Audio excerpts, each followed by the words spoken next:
થરાદ ખાતે થરાદ વાવ લાકડીને સુઈગામ સાઉન્ડ સિસ્ટમની એસોસિએશનની એક રચના કરી હતી, જેમાં બળિયા હનુમાન ખાતે તમામ વિસ્તારના સાઉન્ડ માલિકો આવ્યા હતા. જેમાં ગામરાજીને મંત્રી તરીકે નિમણૂક આપવામાં આવી છે, તેમજ ઉપપ્રમુખ તરીકે વાવમાંથી ચંદાભાઈ શ્રીમાળીને જવાબદારી આપવામાં આવી છે. ધીમામાંથી પ્રકાશભાઈ ગૌસ્વામીને જવાબદારી આપવામાં આવી છે.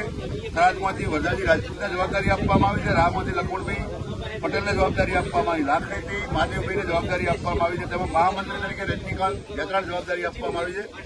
આજથી થરાદ વાવ સોયગામ લાકડીનું સાઉન્ડ એસોસિએશનની રચના કરવામાં આવી છે, જેમાં અમે લોકો આટલા દિવસ એસોસિએશન વગરના જે ભાવતાલ વગર લોકો જતા હતા એની જગ્યાએ ફિક્સ ભાવ કરેલા છે.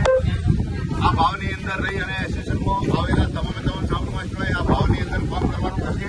તેમજ બહારથી આવીને અહીંયા મફતના ભાવે જે સાઉન્ડ સિસ્ટમના ફોર્મ કરે છે એ લોકો ઉપર અમે આ અમારા એસોસિએશન દ્વારા ખંડકીય કાર્યવાહી કરશું. જે તે સ્થળે કાર્યક્રમો કરતા જે જગ્યાએ જઈને અમે એમની જોડે દંડ વસૂલ કરશું. કારણ કે અહીંયા અમારે ઓછામાં ઓછા અમે 400 સાઉન્ડ મેમ્બરો છીએ. તમામ ભેગા થઈ અને તમામની બહાલીથી આજે બળિયા હનુમાન ખાતે અમે અમારા સાઉન્ડ સિસ્ટમની રચના કરેલી છે. એ એસોસિએશન બનાવેલું છે. અમે 2 દિવસ પછી સરકારી જે પ્રોસેસ પ્રમાણે આ સાઉન્ડની રચના કરવાના છીએ. સરકારના જે ગાઈડલાઈન થઈ એ મુજબ અમારી આ સાઉન્ડની જે એસોસિએશનની રચના થઈ રચના અમે સરકારના દાયરામાં આવતા તમામ જે કાયદાઓ છે એ કાયદામાં રહી અને અમે અમારો સાઉન્ડ સિસ્ટમનો ધંધો કરશું. જય માતા.